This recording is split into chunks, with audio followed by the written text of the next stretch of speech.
back to another episode of the Life in the Right Lane podcast. Nicholas and Victoria here with you, of course. This is, I've said this before, I'm going to say it again. This is our first episode on camera. By golly, if this doesn't happen. We have had technical difficulty after technical difficulty. It's been impossible. I really hope this works. Yeah.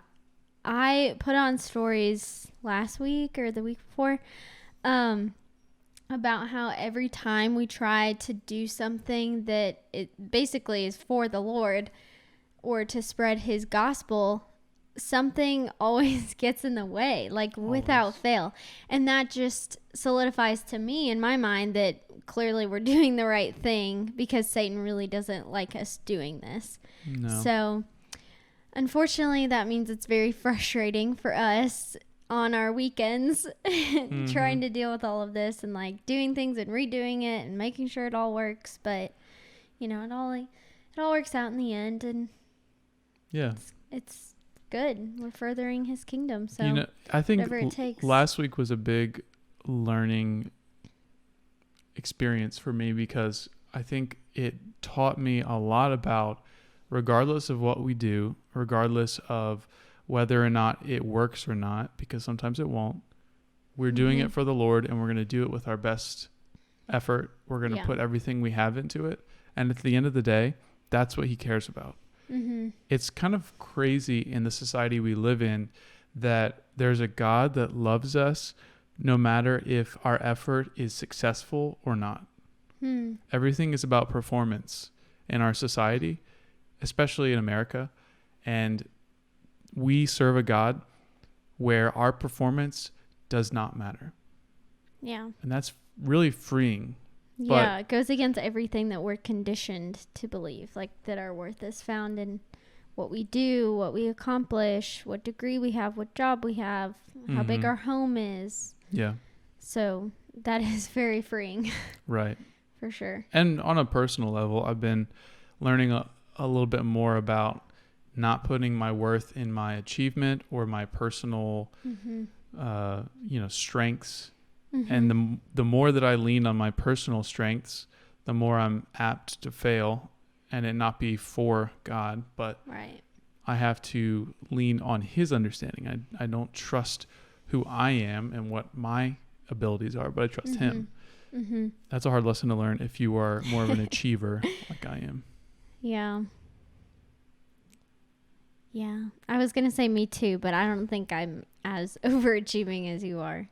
You always go the extra mile. We all have our things. Very true.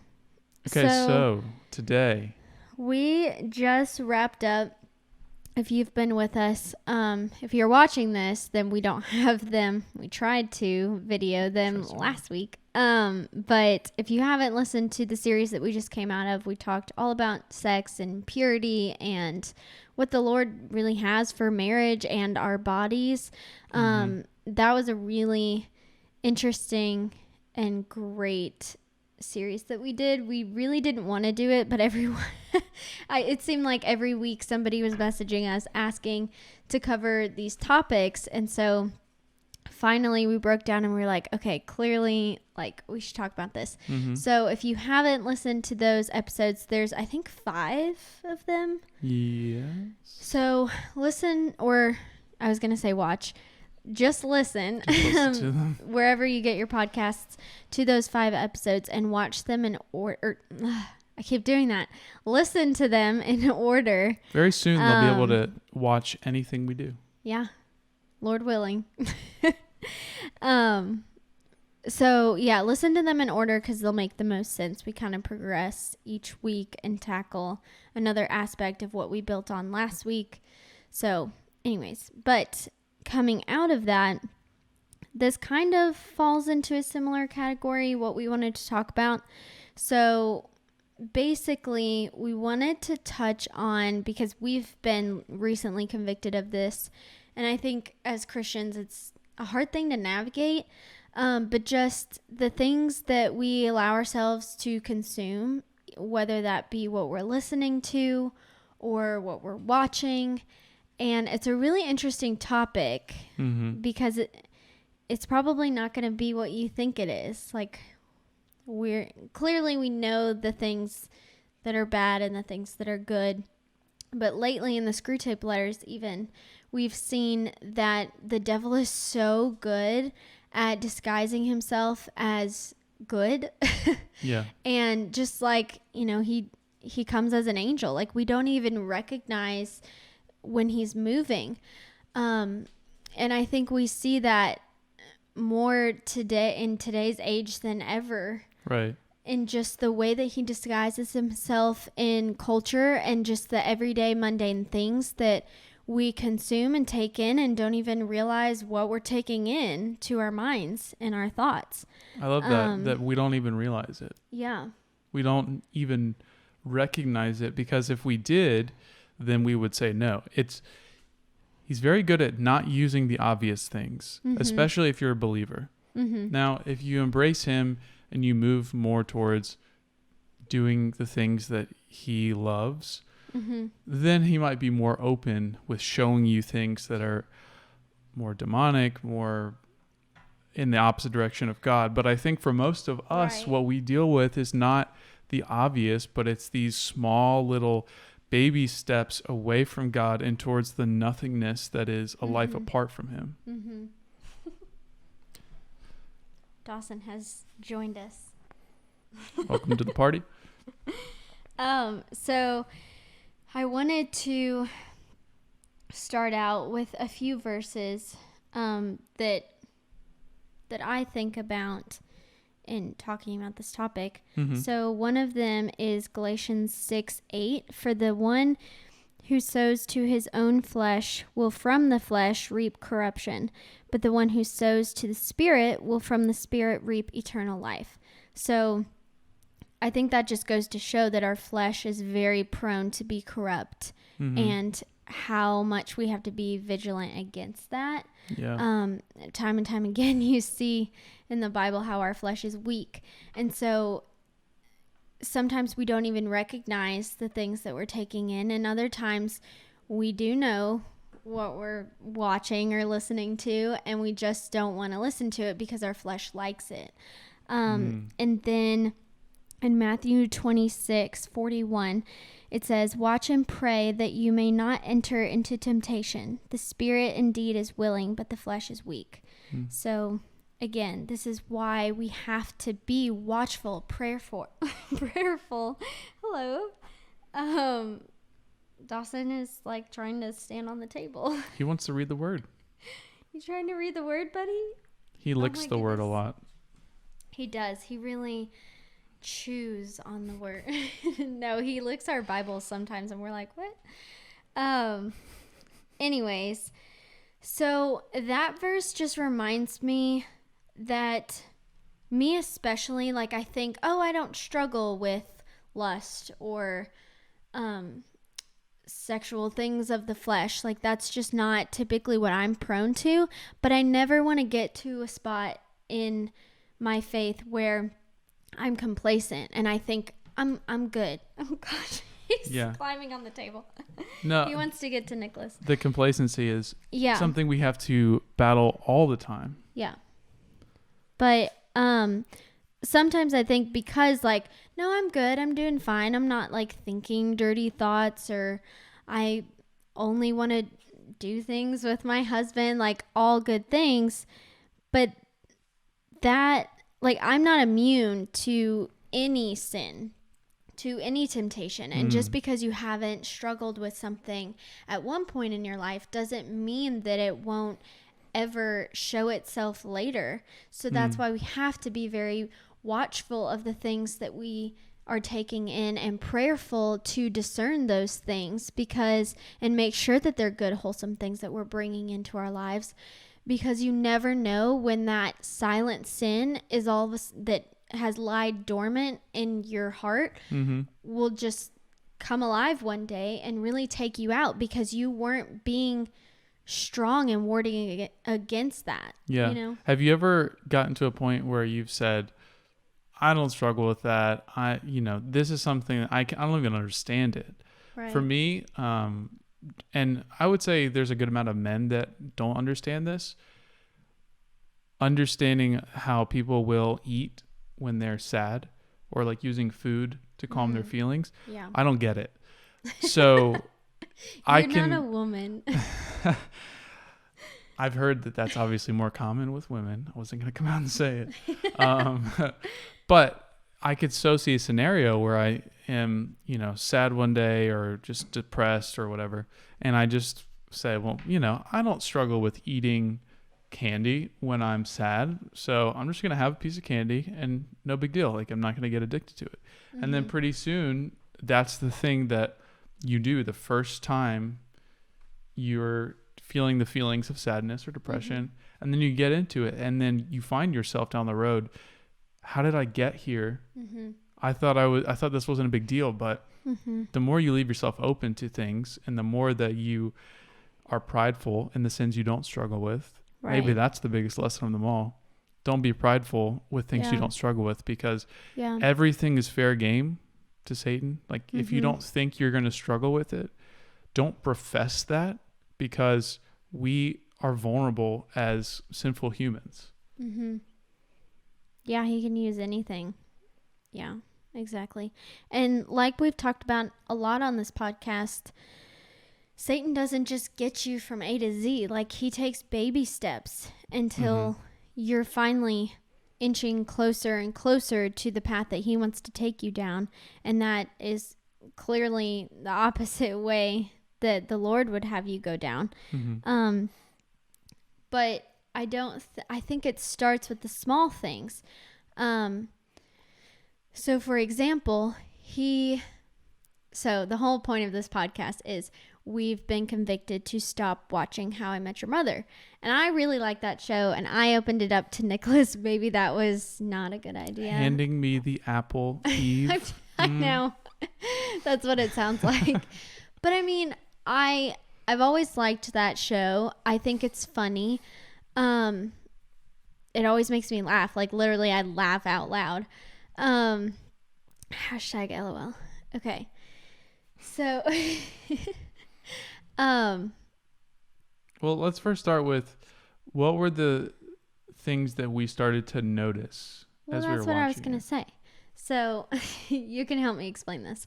So, if you've seen the show, you know that it's kind of like Friends. It's like a group of friends who basically just do life together. They go to this bar all the time. It's like their place to hang out.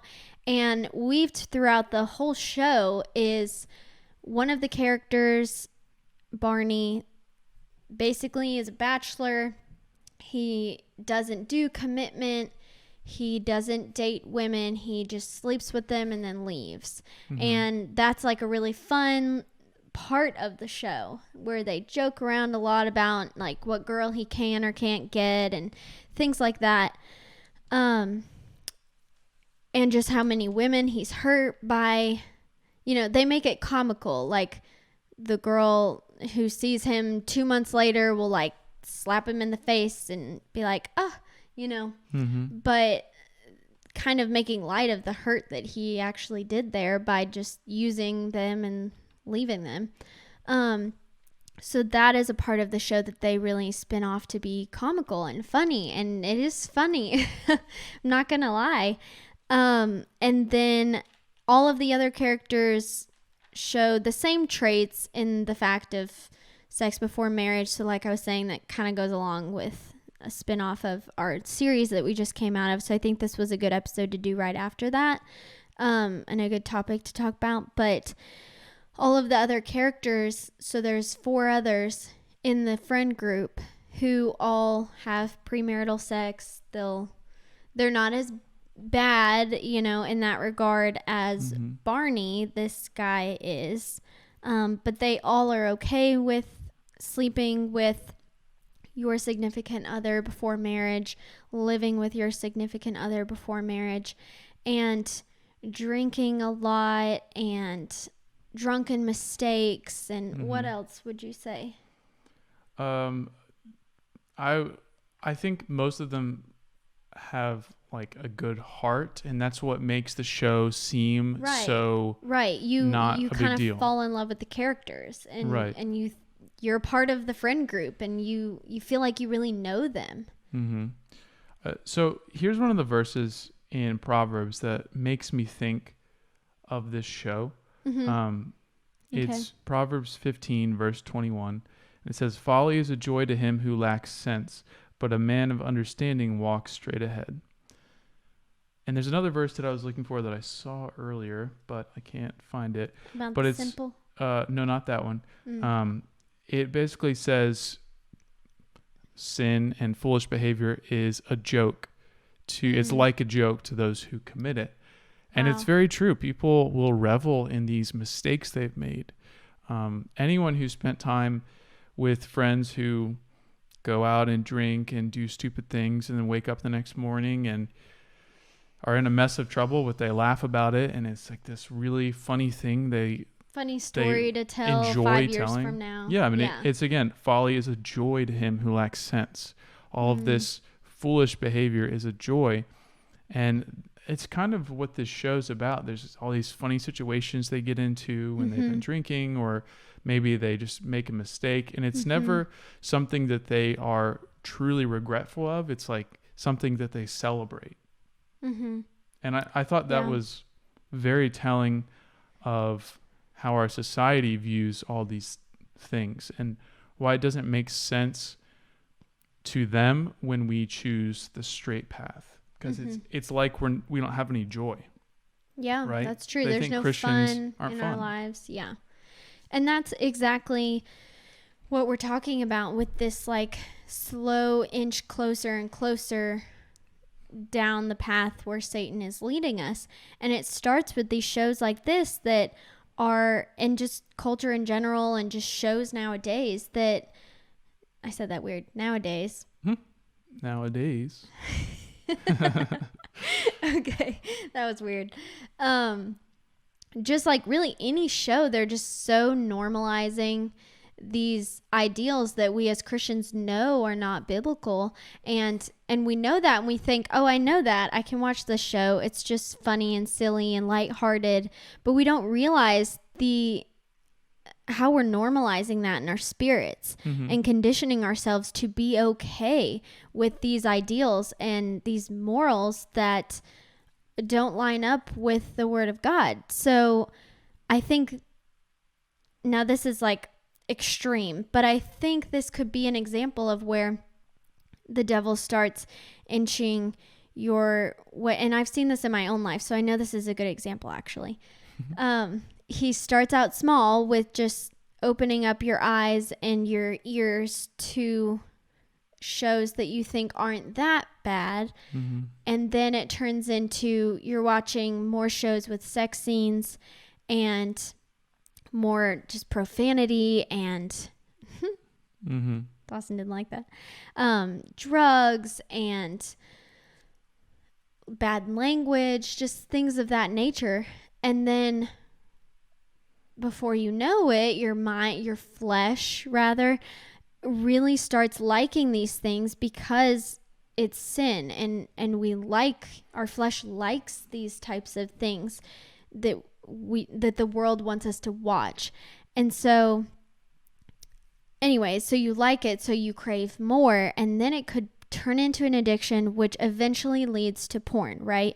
Like the more sex scenes you watch, the more desensitized you become, and then all of a sudden that's not enough for you, and then you turn to porn, and then your marriage starts not satisfying you. I mean, it just snowballs, and you think that this is just such an extreme example, but I've seen it in my own life and how quickly sin can creep in. There's this one show that I watched, and I basically was telling myself, oh, it's not that bad, or I can skip these scenes, but the whole premise of the show, like, I shouldn't be worried about what the next scene is going to be, because then I'm conditioning my mind to watch these types of things that could ruin a marriage, you know? So anyways, that was kind of a far jump, but just an example of how Satan can use small steps to get you from A to Z, and then you look back and don't realize how you even got here. Like, I never had an addiction to porn. I never had an issue with this.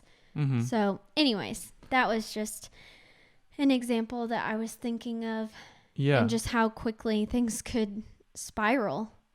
Yeah, I agree with you. And this is a very specific warning I think I feel like I need to share, is that we're going towards a system of lots of streaming channels, lots of things that have no restrictions as far as what people can and can't say, fewer restrictions as far as what can be shown or can't be shown.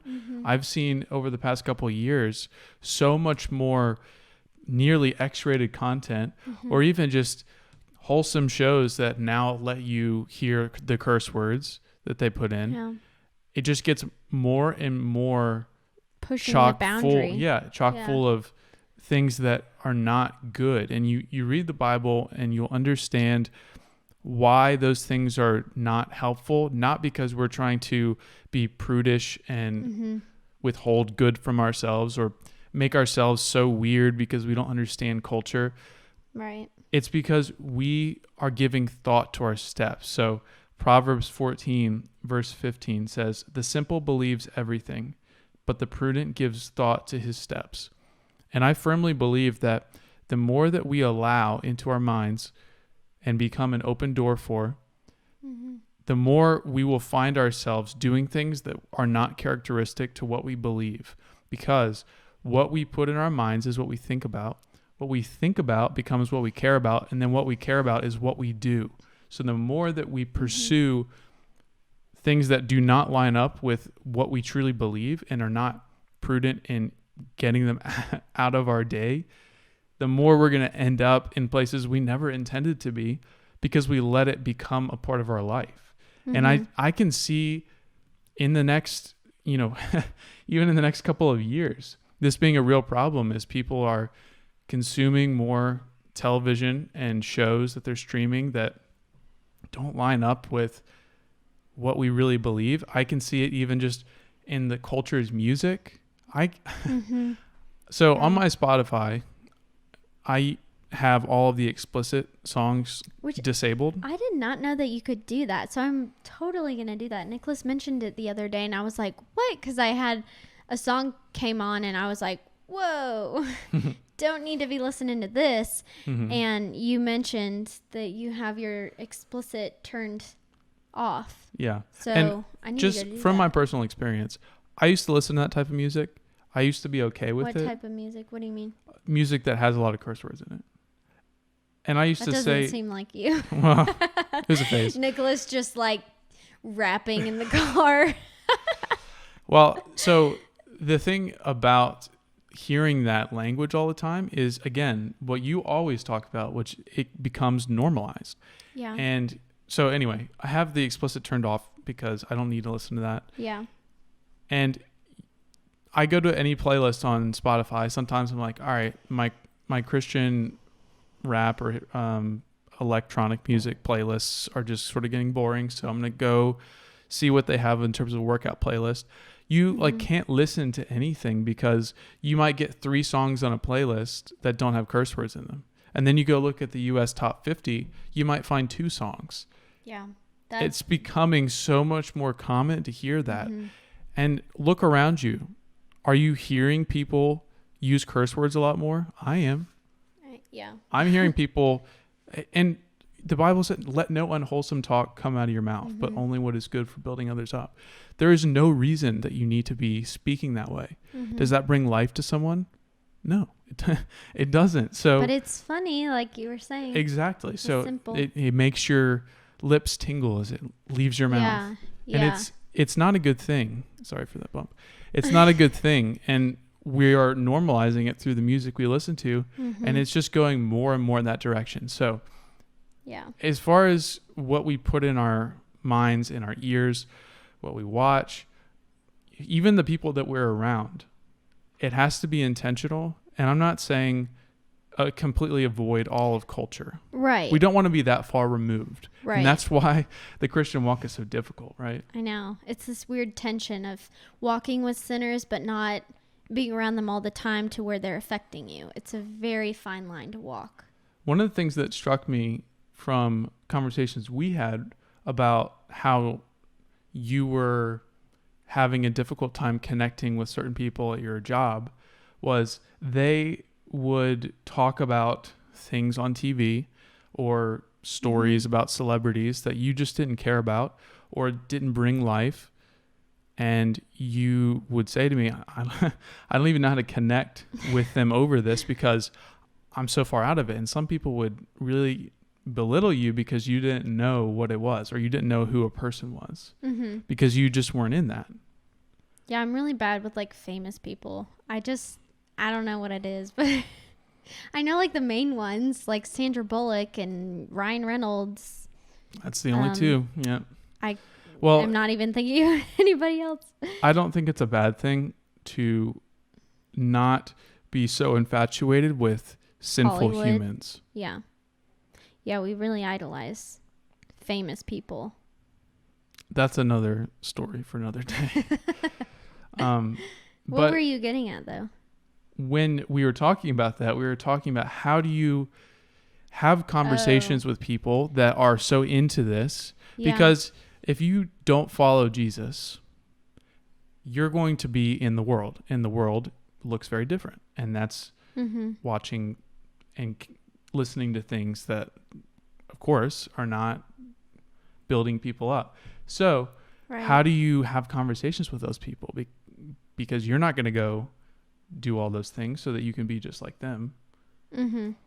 And one of the things that I recommended that's worked in my life is you don't have to be in those things to make someone feel like you care about them. That's true. You can listen to what they have to say. You're like, oh, I don't know about that. Yeah, it's kind of funny. I just don't even, I don't really follow that, but tell me about it. What's going on? And they tell you about it. It's like, oh, wow. And you ask a few follow-up questions. And then maybe the next time you see them, you ask some more questions about it if it's something they really care about. And sometimes people love talking about that. And I know it's really surface level. And one of the things that you have told me is it pains you to be that surface level, which I definitely understand. But at the end of the day, it's about getting to know someone where they are. And sometimes that means you have to let them bring you a little bit into their world so that you can get to the deeper parts, because sometimes you can't break through that surface if you're just immediately like, hey, I want to tell you about Jesus. Yeah. Oh, for sure. Yeah. Don't just jump right in. That'll turn people away. Yeah, that's one thing that you're really good at. Nicholas is really good about really just asking questions and connecting with people and asking questions to get them talking about things that they're passionate about. And then he wants to learn more about what they're passionate about. And because he genuinely cares for them and wants to hear what they're interested in. And so I've definitely learned a lot from your example, and just like, I can care about the person through listening to the things that they care about. And that's one way to be a light, clearly Victoria doesn't keep up with these topics and she doesn't really care, but she's asking more questions and following up and wondering what was on the last episode because she knows that I watch it. And like those types of things I think really resonate with people, and they wonder, why would she care if this isn't something that she cares about? And that's because we try to put others before ourselves. And that's just one way to be able to love them is through that. And who knows, they could start changing their ways and maybe not watching those things, But yeah. I think there's a way to do it without having to feel like you have to watch the things that they watch or listen to the things that they listen to. But one thing that I have really struggled in my life with is not necessarily lust in the things that I watch or are drawn to, but more so I have a very strong spirit of discernment, which Nicholas knows about. I'm very firm in what I believe, and I try really, really hard not to waver on that. And it's a great quality. It is, but it leads me to my issue, which is, for lack of a better term, I get picked on, if you will, for the things that I choose to not watch, or the things that I want to watch, or the fact that I listen to primarily worship music and Christian music over pop culture and what's on the radio and top 40 like you were talking about. But Matthew 10:16 says, "Behold, I am sending you out as sheep in the midst of wolves. So be wise as serpents and innocent as doves." And I think, wow, that's like such an amazing verse for people like me who grew up in the church, and people view you as goody and you're, you know, Little Miss Perfect and don't do anything wrong and all not true things. But you know, I think I get labeled a lot of times as like a prude, you were saying earlier, or, you know, I think I'm better than other people. And that's simply just not it. Christians usually get a bad rap for being prudes and not open to new ideas and fun, because of our values and our morals set in front of us in the Bible. But I think lately I've started taking more ownership in that and not being bogged down by the fact that people may think I'm a loser, or may think I'm not fun, or don't want to hang around me as much because I'm not as immersed in the world and the things of the world. But I think that indirectly that's a compliment. You know, I'm starting to view it differently and not feel the way that they're wanting me to feel because I may be different from them. And I'm starting to take that as a compliment. Like, clearly, because the Bible says that we will be persecuted, that just ensures to me that, okay, I'm living in the right lane. I'm going down the right path towards the Lord. And yeah, it's narrow and it's hard and it's the more difficult path to take for sure. But things like that, where I'm not physically persecuted or to some great extent, but just these little nitpicks here and there of people poking fun at me, that just confirms with my spirit that I am living the right way, because the world doesn't like it, you know? So it's starting to be more reassuring to me than me feeling like my identity is found in just being some goody girl. When I break down, you know, why I choose to not watch certain things or listen to certain things or fill my mind with the things of this world, that really confirms in my spirit and gives me strength to keep believing that and to keep living that way. Because that's the way the Lord would have me to live. Yeah. And, you know, even beyond this is what God wants us to do. There's a reason behind that, and that's partially something that we struggle with, because we think, well, you know, I'm just supposed to do this so that I can please God. And that's true. But these are also things that help you in your walk. And if you think about the path that has the least amount of doubt and suspicion towards the truth of God, that comes from following what's in the Bible.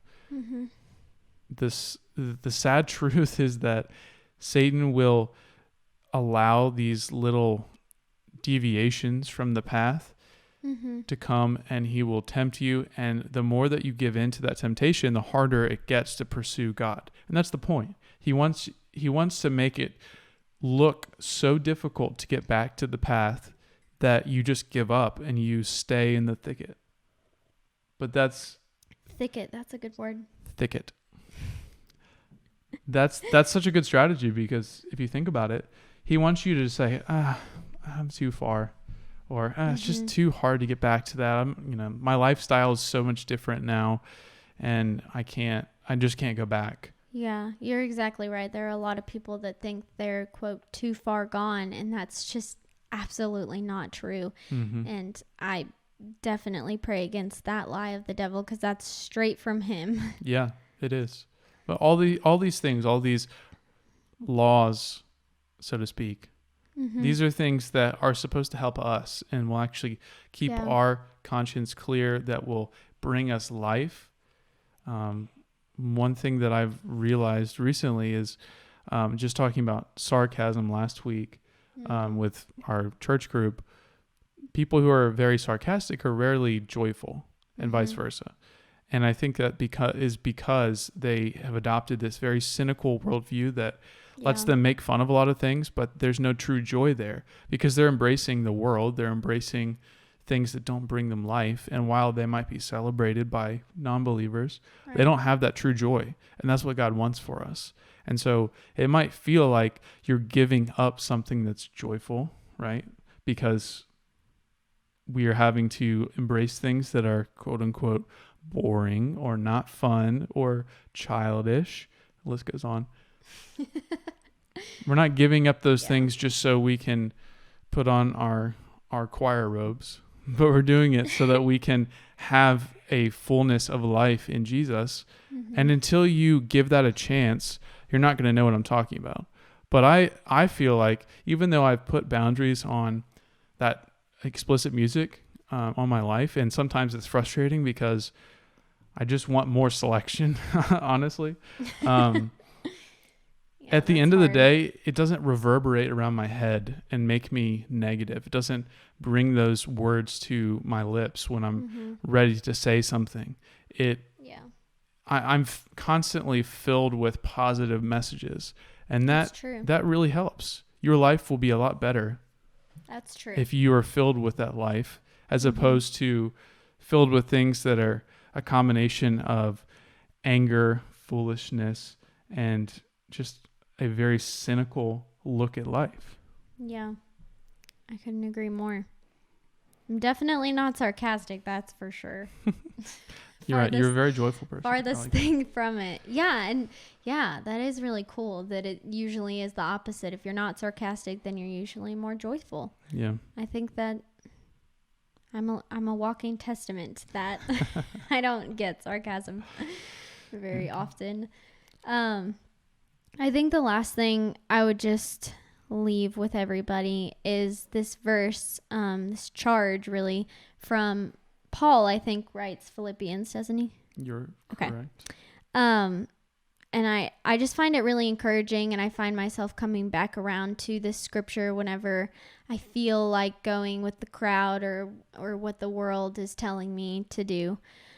It just helps bring me back to solid ground and remaining firm on the word and what it says.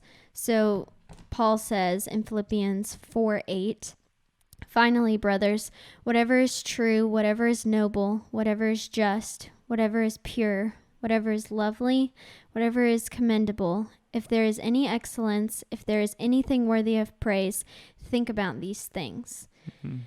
And I just love that, because in going back to that verse in Matthew where Jesus says to be wise as serpents and innocent as doves, being wise, I think in a lot of situations means to be discerning. So when, I think we all, to some degree, believers have this kind of discernment navigator, if you will, because if we're immersed in the word, then we know the way that we're supposed to live and what's right and what's wrong in the sight of God, or in his eyes.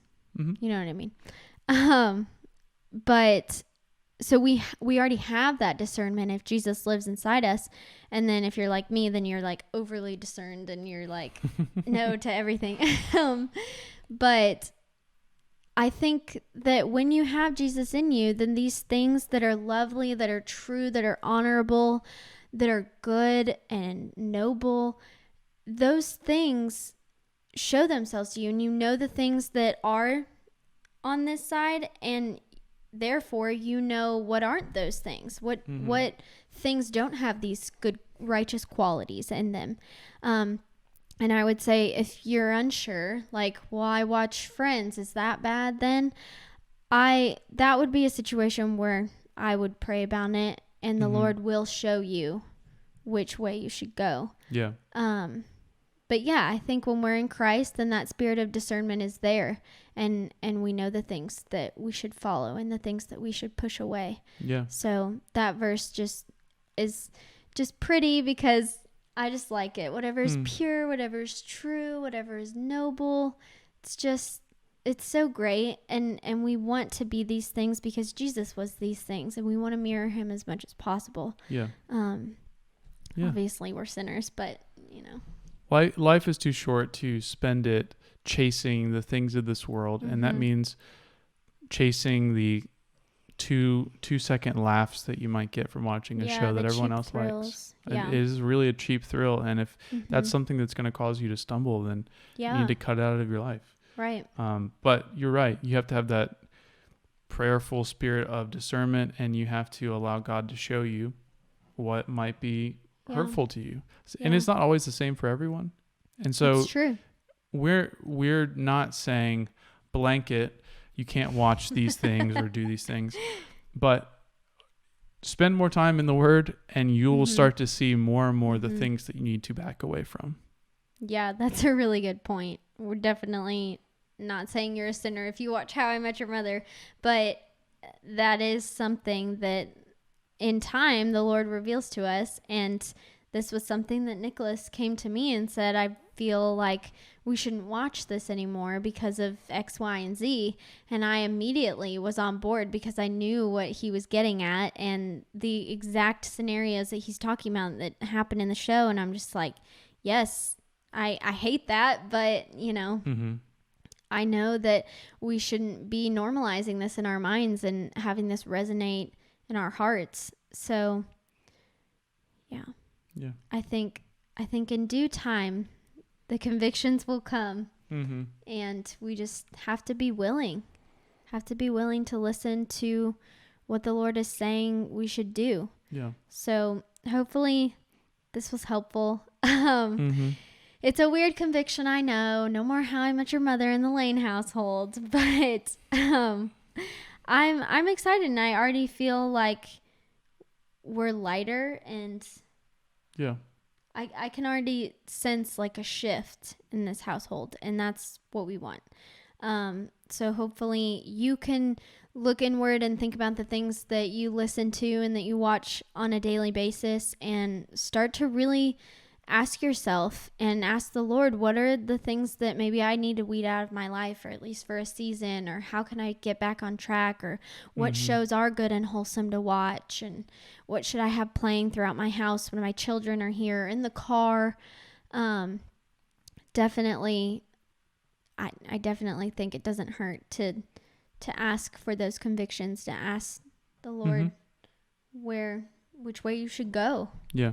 So, and the rules in your household, it is different for everybody. Different for everyone. Well, thanks for watching, guys. In the big book. If you haven't, please give us a rating if you listen to Apple Podcasts. If you listen to this on Spotify or Google, just send us a message. Tell us what you think, because that's helpful to us. We like to see where we're going. If you have a topic idea that you want us to talk about, something that we haven't covered, or something you want some more detail on, please let us know. You can send that to us on Instagram at Life in the Right Lane, or you can send it in an email, and our email address is lifeintherightlane@gmail.com. Yes. And last thing I was going to say, now you can subscribe to our YouTube channel. Oh, yeah. And we have some other videos too, and ones that we want to do as well. So it won't just be strictly podcasts, but if you like to watch your podcasts, definitely subscribe to our channel. We'll have some other fun videos coming out, especially with summer right around the corner. And if you liked this episode, give it a thumbs up if you're watching it on YouTube right now. Yeah. But other than that, I guess we'll just see you guys next week. Keep living life in the right lane.